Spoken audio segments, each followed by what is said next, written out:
Hey guys, Andy here from Bricky's Network, the Bricklayers Association Australia. Been getting heaps of messages and there's been lots of chat on Facebook groups across Australia for bricklayers about how do we protect ourselves if a builder goes into bankruptcy or liquidation.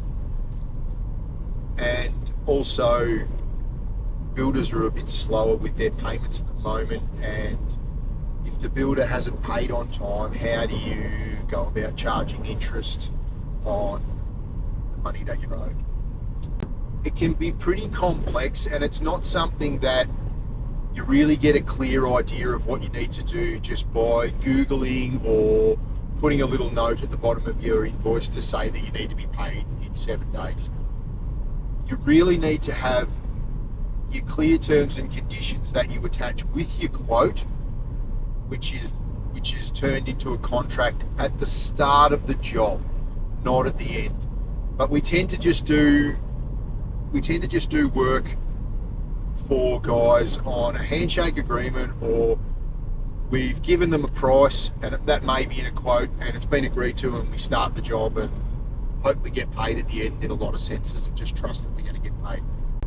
When you're a member of us, we help you through this whole process by sending you to our legal team to have binding terms and conditions drawn up that you can attach to a contract at the start of a project to ensure that you're going to have clear payment terms, you have clear dispute resolution process in place if they should say they're not paying you because they're not happy with the work that you've delivered, that your materials and the labour that you've put into the job are protected from being on-sold to someone else without you being paid, and that if the builder does go bankrupt, you are registered as a secured debtor against that business, and you are a preferential person that's going to be paid before anyone else because you're a secured creditor.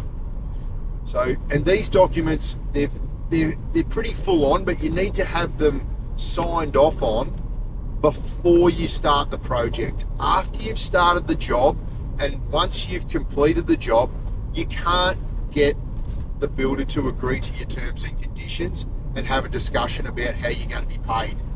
It needs to be done beforehand, and you need to have that documentation signed off, and then we register that builder onto the PPSR, which is the Personal Property Securities Register, to ensure that you're a secured creditor. And that needs to be done within 10 days of the documents being signed, or it falls past the time frame that you're allowed to register that builder.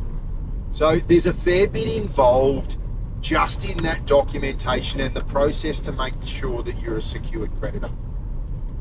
But that's what the Bricklayers Association Australia is here to do.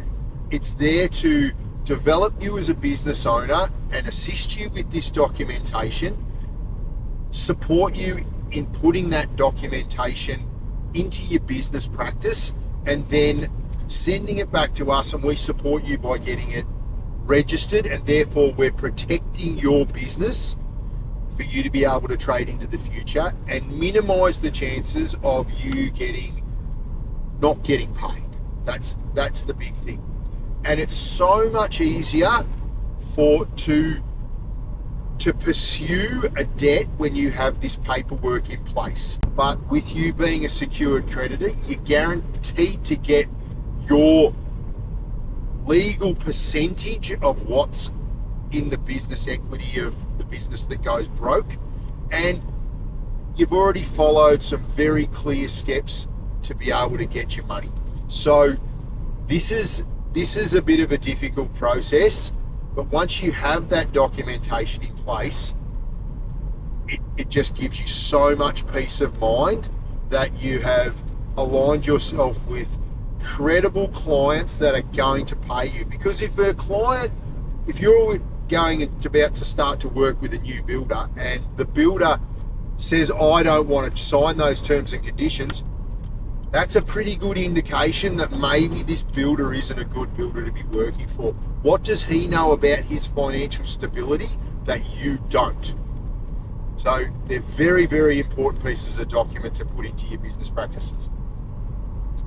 So I encourage you to call Bricky's Network on 1300 Trowel. That's 1300 87 69 35.